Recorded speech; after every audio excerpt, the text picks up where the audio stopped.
বিসমিল্লাহির রহমানির রহিম।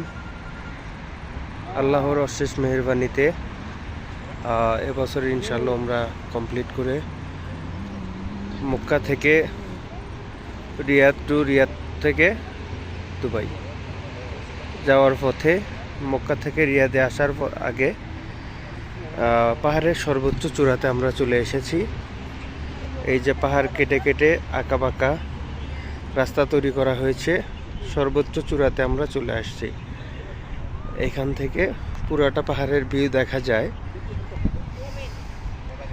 অনেক সুন্দর একটা জায়গা, আলহামদুলিল্লাহ অনেক ভালো লেগেছে। সম্পূর্ণ পাহাড়,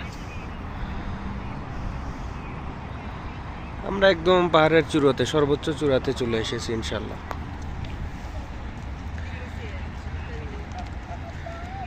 ইনি হলেন আমাদের জালাল ভাই।